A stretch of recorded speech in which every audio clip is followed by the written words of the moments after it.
Olá, eu sou o professor Lucas Neto. Sejam bem-vindos a mais um programa Escola Bíblica no seu lar. Hoje nós vamos estudar a lição de número 5, que tem como título Apostasia, Fidelidade e Diligência no Ministério. Dentro deste tema, nós vamos falar sobre 3 assuntos, e o primeiro deles será a apostasia. Em segundo lugar, vamos falar sobre a fidelidade dos ministros e vamos fechar a nossa aula falando sobre a diligência do ministério. Vamos então dar início à nossa aula de hoje. Item número 1, a apostasia. Conceito de apostasia. A palavra grega apostasia significa integral abandono de uma pessoa ou comunidade às crenças embutidas numa determinada fé, ou seja, indica a total deserção das doutrinas de uma religião. Os falsos ensinos e espíritos enganadores em Éfeso. A igreja de Éfeso estava envolvida por falsos mestres e espíritos enganadores, especialmente os gnósticos, defensores do gnosticismo, que alardeavam falsos ensinos, onde consideravam Cristo um proeminente ser humano superior, pertencente à classe angelical, mas que não era divino, apesar de acreditarem que ele era o Criador apenas da Terra e não do universo e de tudo o que nele há, sendo então apenas o Deus da terra.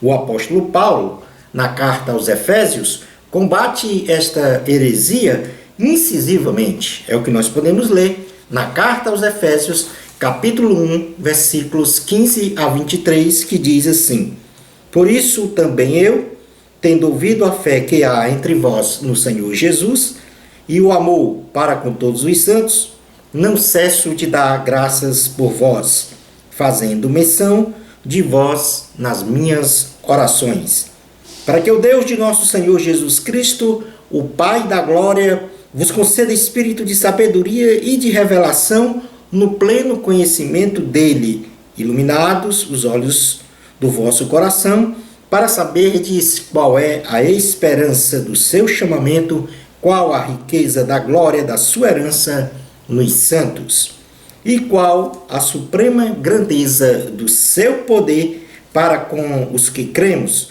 segundo a eficácia do seu poder, o qual exerceu ele em Cristo, ressuscitando dentre os mortos e fazendo-o sentar à sua direita nos lugares celestiais, acima de todo principado e potestade e poder e domínio, e de todo nome que se possa referir, não só no presente século, mas também no vindouro.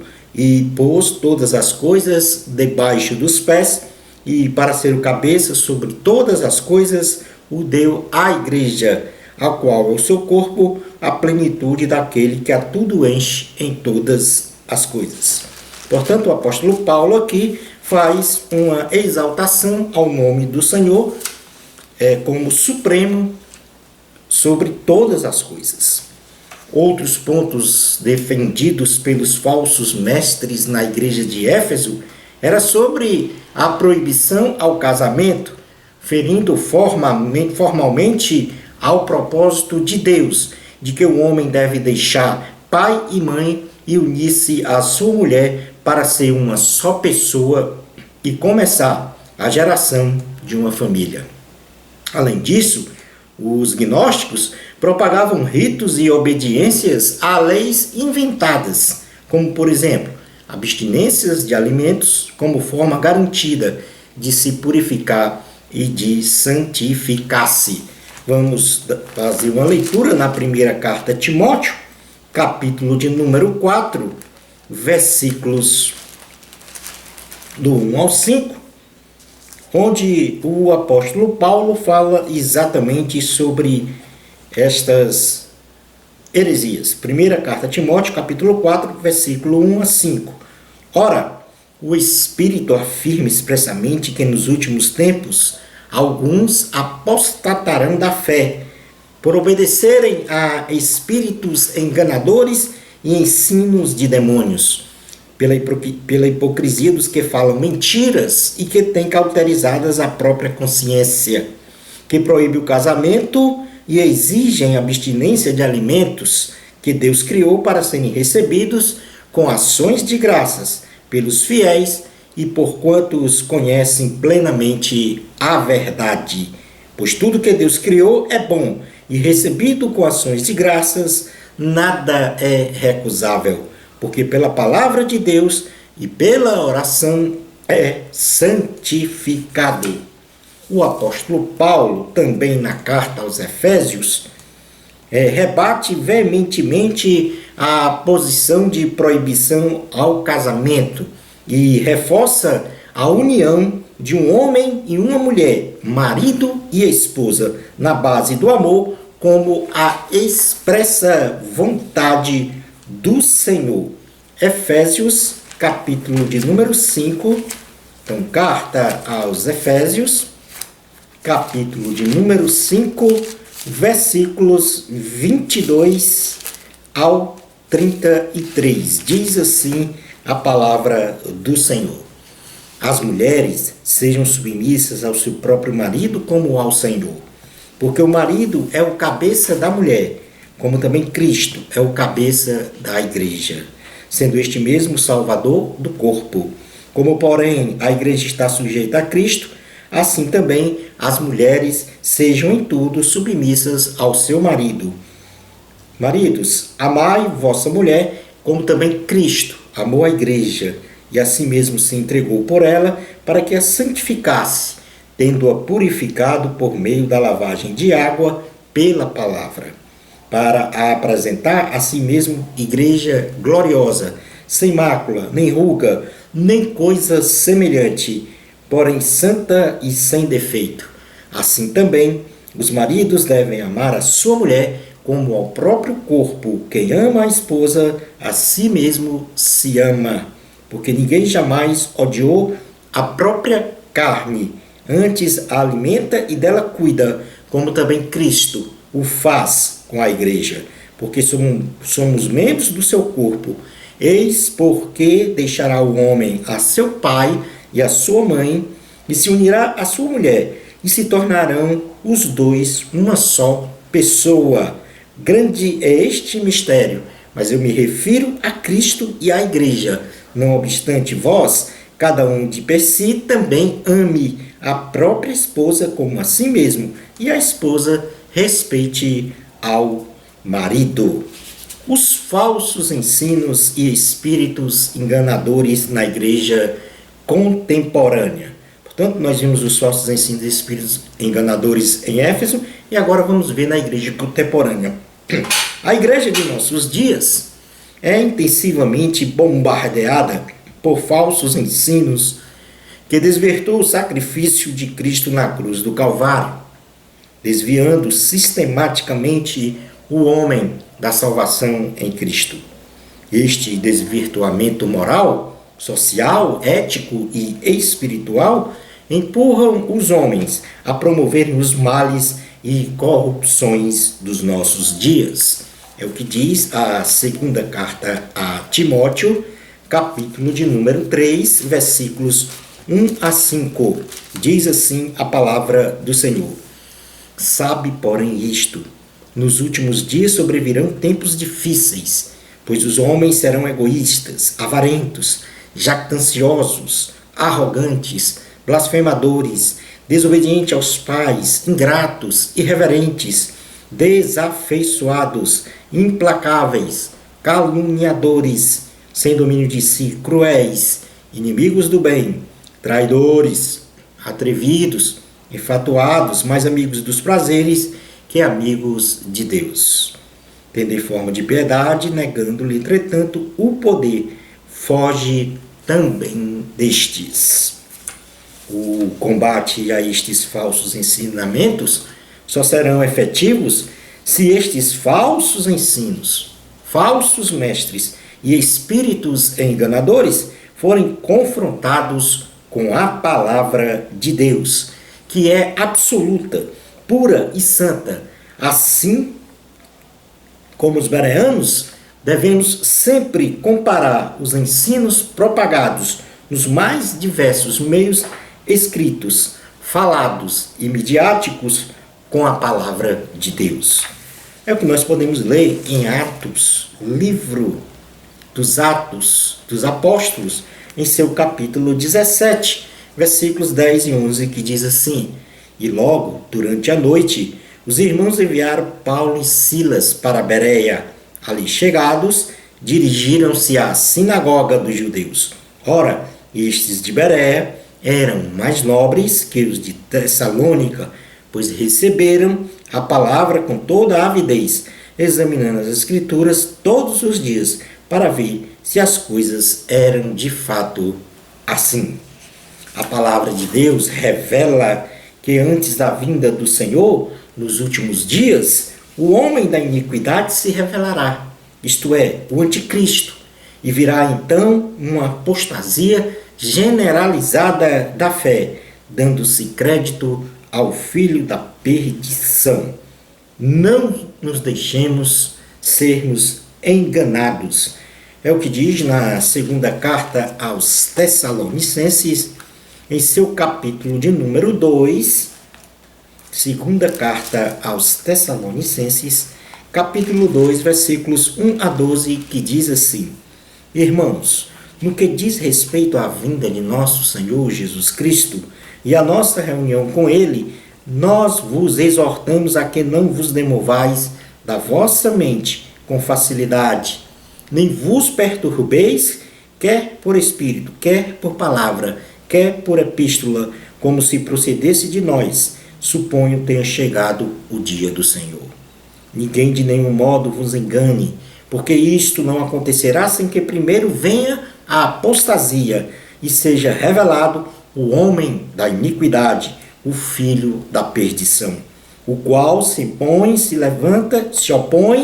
e se levanta contra tudo que se chama Deus ou é objeto de culto, a ponto de assentar-se no santuário de Deus, ostentando-se como se fosse o próprio Deus.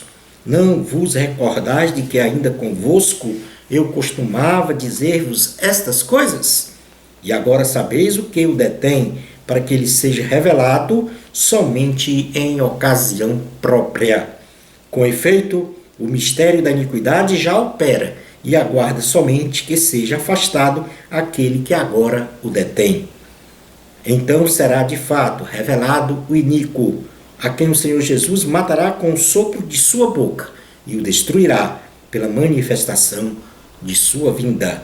Ora, o aparecimento do iníquo é segundo a eficácia de Satanás, com todo poder e sinais e prodígios de mentira e com todo engano de injustiça aos que perecem porque não acolhem o amor da verdade para serem salvos. É por este motivo, pois, que Deus lhe manda a operação do erro para darem crédito à mentira, a fim de serem julgados todos quantos não deram crédito à verdade. Antes, pelo contrário, deleitaram-se com a injustiça. Portanto, aqui este texto mostra o caráter do homem da iniquidade, ou seja, o anticristo, e bem como a sua derrota. E ainda fala sobre a vinda do Senhor com a revelação da apostasia. Vamos passar agora a estudar o item número 2 da lição, que fala sobre a fidelidade dos ministros.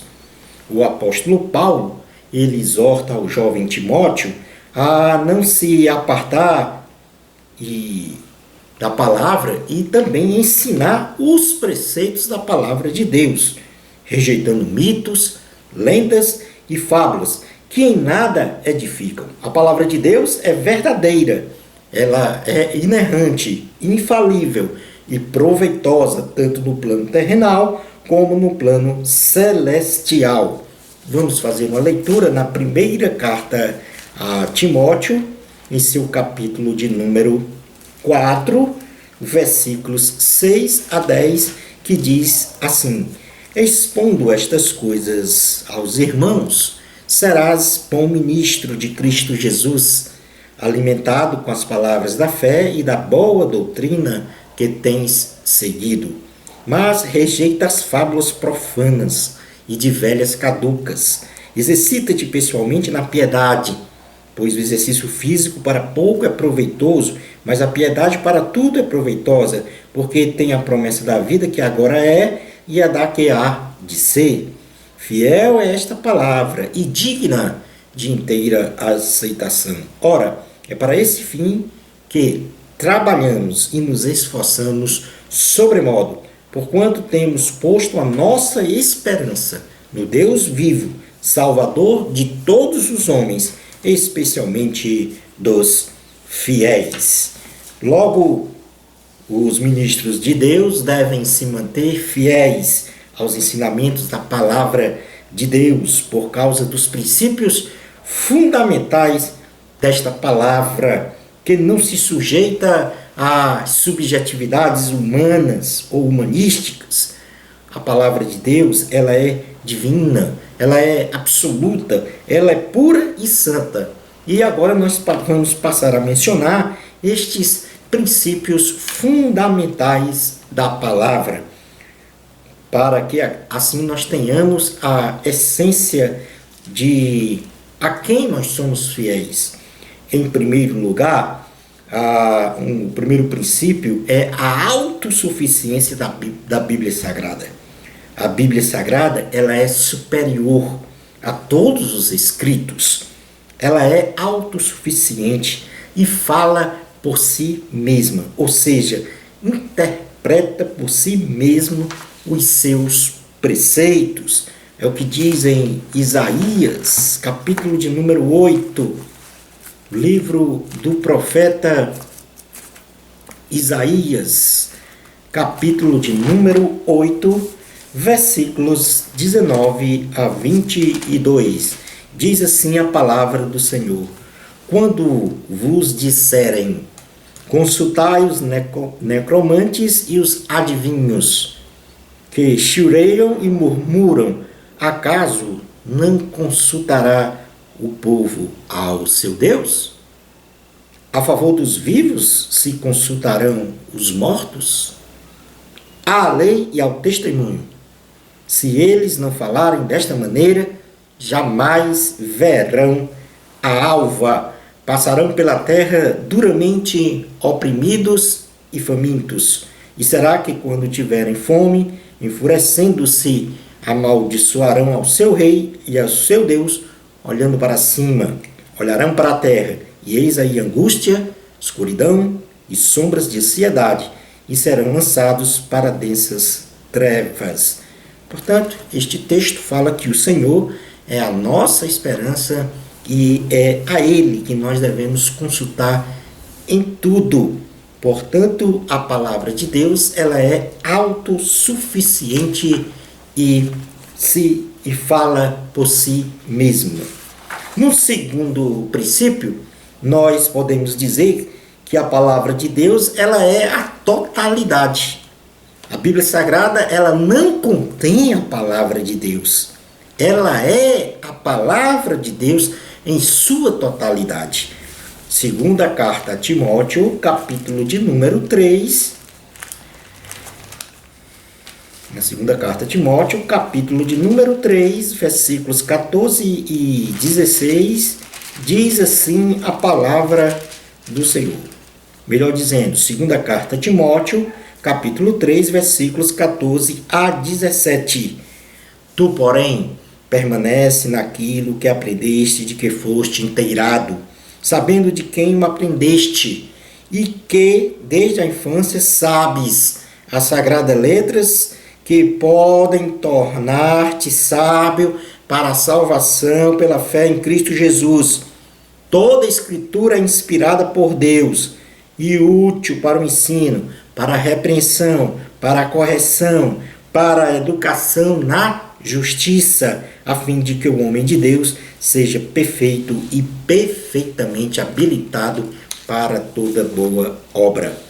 Em terceiro lugar, o princípio da palavra é que ela é universal, ou então, vamos dizer, a universalidade da palavra de Deus é o que a Bíblia se constitui. Ela é constituída de uma coleção de livros que não podem ser separados. Ou seja, sem o livro de Gênesis, nós não temos como compreender os demais livros da Bíblia, provando então que os livros da Bíblia Sagrada, eles guardam uma harmonia entre si e que a Bíblia pode ser entendida por todos que venham a consultá-la. Portanto, é universal. A palavra de Deus é para todos. E isso nós podemos ler no Salmo de número 119, versículo 105. Diz assim a palavra do Senhor. Salmo 119, versículo 105. Lâmpada para os meus pés é a tua palavra, e luz para os meus caminhos. Como quinto princípio da palavra de Deus quanto à fidelidade dos ministros a ela, é que a palavra de Deus, através do Espírito Santo, nós obtemos o discernimento espiritual de todas as coisas, ou seja, das coisas espirituais. Esta consulta à Bíblia Sagrada, ou qualquer consulta à Bíblia Sagrada, deve ser realizada segundo a orientação e instrução do Espírito Santo.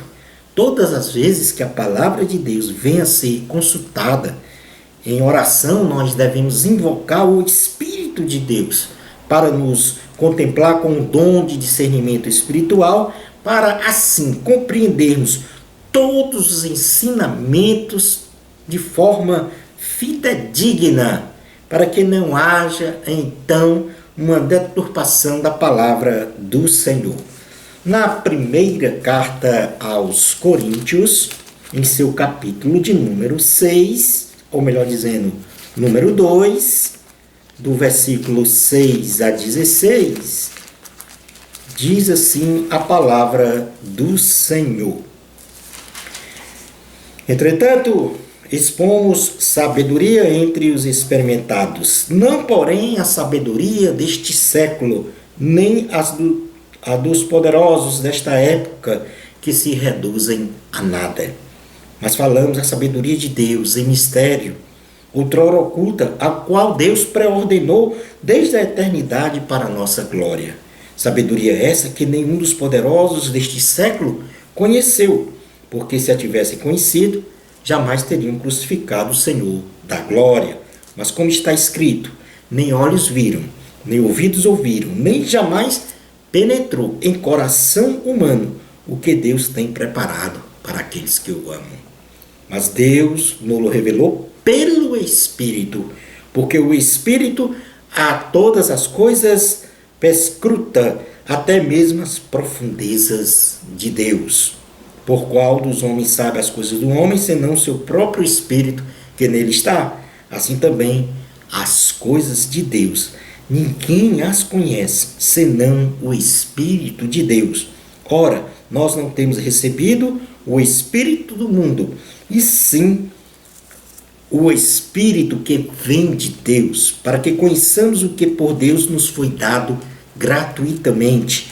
Disto também falamos, não em palavras ensinadas pela sabedoria humana, mas ensinadas pelo Espírito, conferindo coisas espirituais com espirituais. Ora, o homem natural não aceita as coisas do Espírito de Deus, porque lhes são loucura, e não pode entendê-las, porque elas se discernem espiritualmente. Porém, o homem espiritual julga todas as coisas, mas ele mesmo não é julgado por ninguém.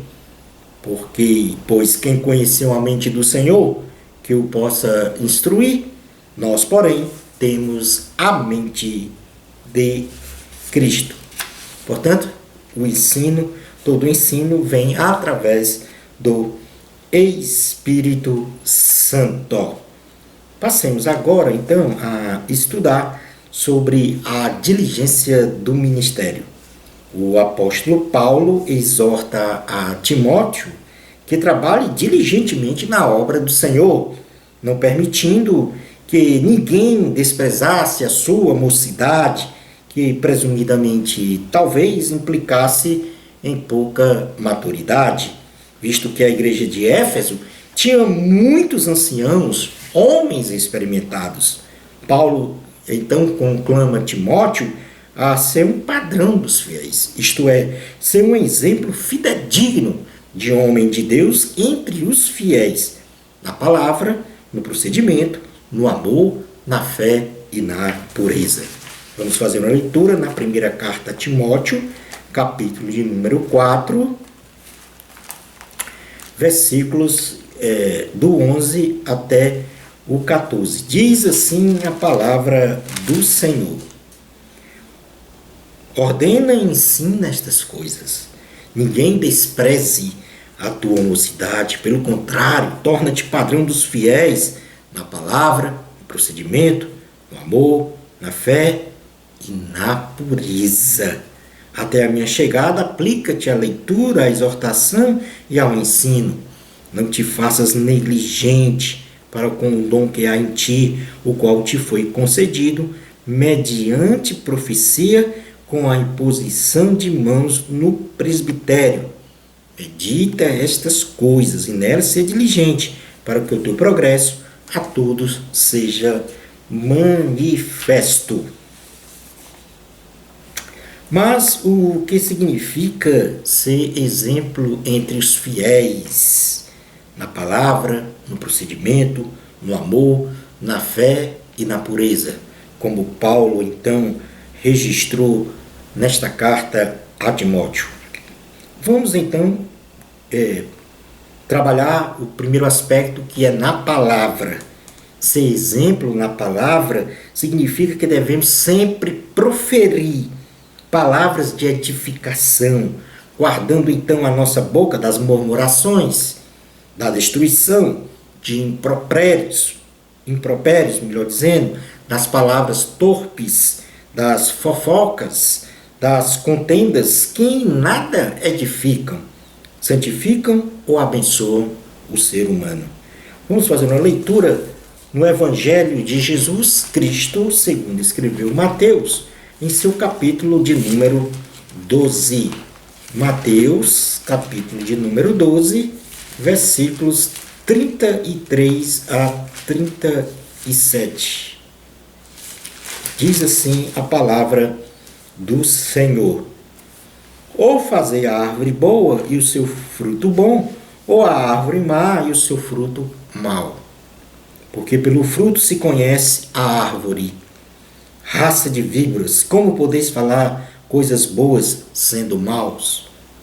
Porque a boca fala do que está cheio o coração.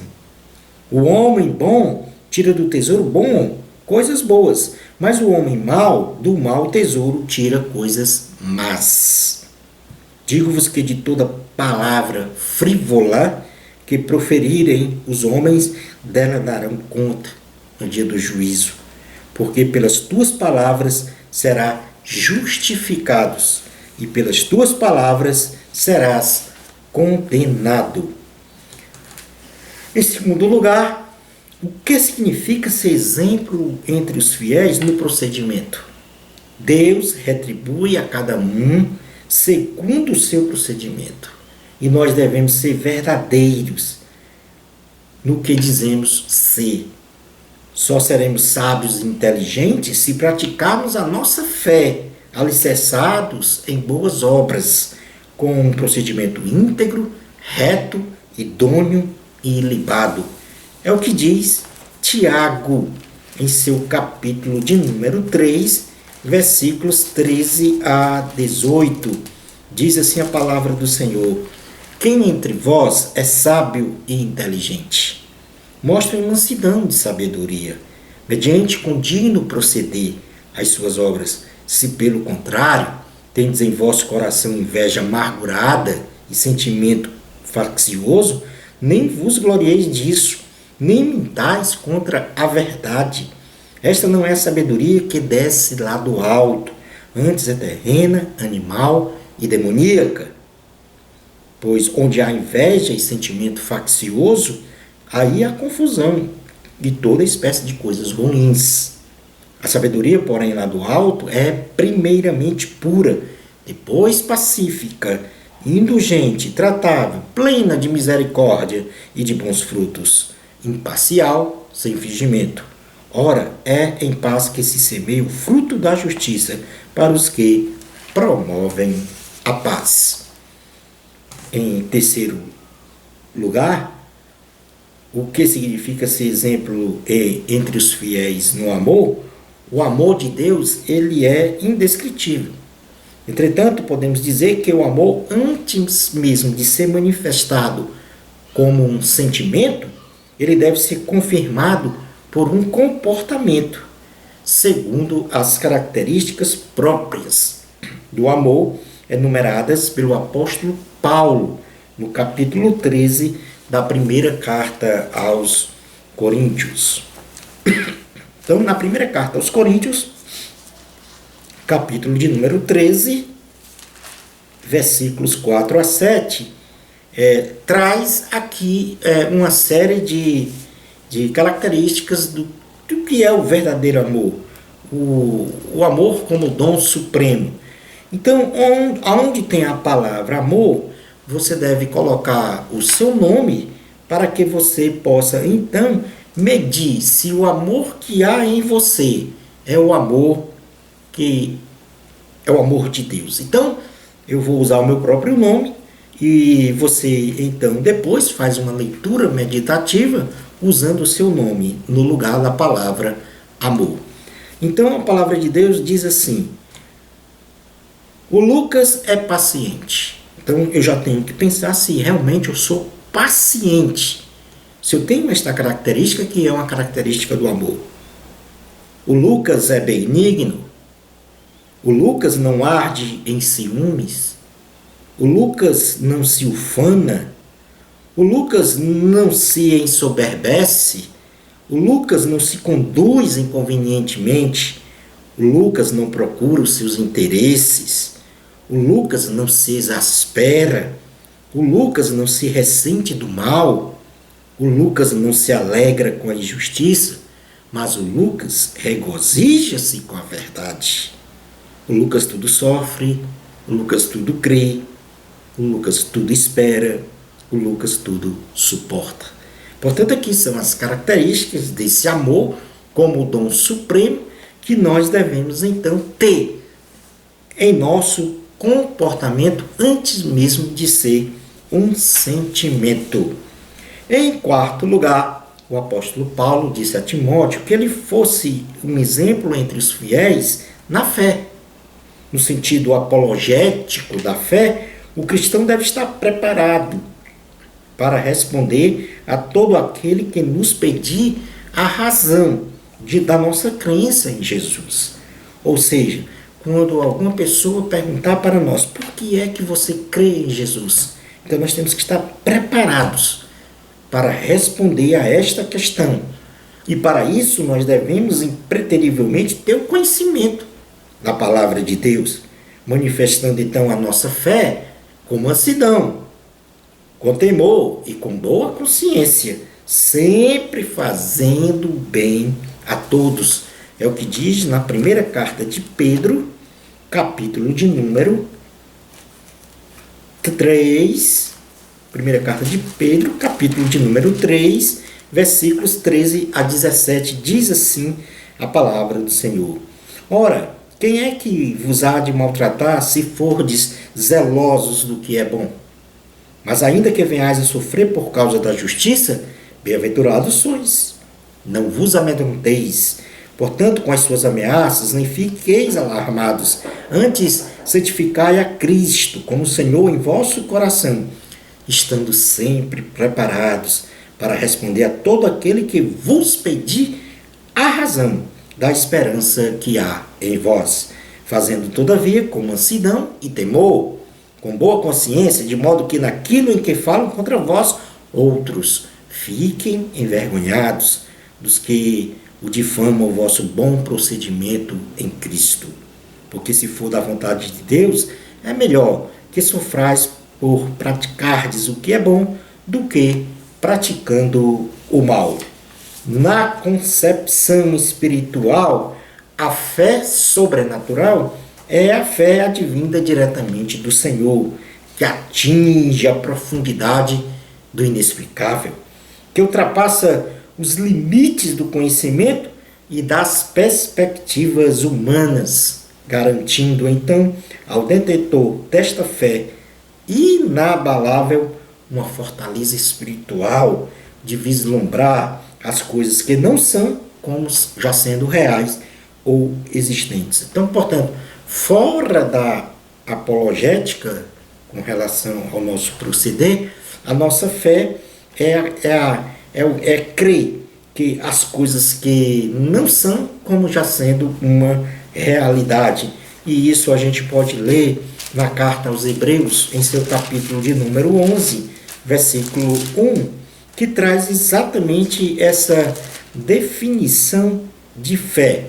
Como diz, ora, a fé é a certeza de coisas que se esperam, a convicção de fatos que se não veem. Portanto, esta é a definição da natureza da fé. A fé sobrenatural, ela transcende a tudo que é racional, não havendo nada impossível de ser realizado pela fé, nos permitindo crer que Deus, segundo a sua vontade, opera o sobrenatural através das nossas palavras, gestos e intenções do nosso coração, vencendo as enfermidades, a derrota, os laços de Satanás, tudo para a honra e glória do Senhor. E por último, nós podemos verificar o que é que significa ser exemplo entre os fiéis na pureza. A pureza aqui tipificada é a de viver sem a contaminação e a corrupção dos valores do mundo, regidos pelo amor ao dinheiro, busca pelo poder a qualquer preço e principalmente pelas perversões sexuais muito incidentes nos jovens. E para isso, o homem ou mulher de Deus, em primeiro lugar, deve fugir, para se manter puro, deve fugir dos desejos malignos. É o que diz a segunda carta a Timóteo, capítulo 2, versículo 22, que diz assim: foge, outro sim, das paixões da mocidade. Segue a justiça, a fé, o amor e a paz com os que de coração puro invocam o nome do Senhor. Em segundo lugar, para se manter puro, o homem tem que se conservar puro, não participando dos pecados dos outros. E na primeira carta a Timóteo, capítulo 5, versículo de número 22, Paulo faz essa assertiva a Timóteo. Diz assim a palavra do Senhor: a ninguém ponhas precipitadamente as mãos. Não te tornes cúmplice de pecados de outrem. Então o homem nem deve pecar e nem ser cúmplice de quem peca. E em terceiro lugar, para se manter puro, o alicerce tem que ser a busca incessante do Senhor e, por consequência, a observância de seus mandamentos. E isso está escrito no Salmo de número 119, onde nós vamos ler do versículo 9 ao 11. Salmo 119, versículos 9 ao 11, diz assim a palavra do Senhor: de que maneira poderá o jovem guardar puro o seu caminho? Observando segundo a tua palavra, de todo o coração te busquei, não me deixeis fugir aos teus mandamentos, guardo no coração as tuas palavras para não pecar contra ti. Então deve buscar ao Senhor e observar os mandamentos do Senhor, guardando no coração a palavra de Deus. Sendo um padrão dos fiéis, consubstanciado na palavra, no procedimento, no amor, na fé e na pureza, então seremos salvos e promoveremos a oportunidade de nossos ouvintes também se salvarem. E se salvarem da condenação eterna. É o que diz a primeira carta a Timóteo, capítulo de número 4, versículos 15 a 16, que diz assim: medita estas coisas, e nelas sê diligente, para que o teu progresso a todos seja manifesto. Tem cuidado de ti mesmo e da doutrina. Continua nestes deveres, porque fazendo assim, salvarás tanto a ti mesmo como aos teus ouvintes. Concluindo a nossa aula de hoje, guardando uma fé inabalável, segundo os preceitos exarados na palavra de Deus, a apostasia não terá lugar no nosso coração. E assim, podemos combater os falsos ensinos, as heresias e as doutrinas demoníacas. Louvado seja o Senhor. Uma bênção especial de Deus para você. Amor a Cristo. Até o nosso próximo programa Escola Bíblica no seu lar, se Deus permitir.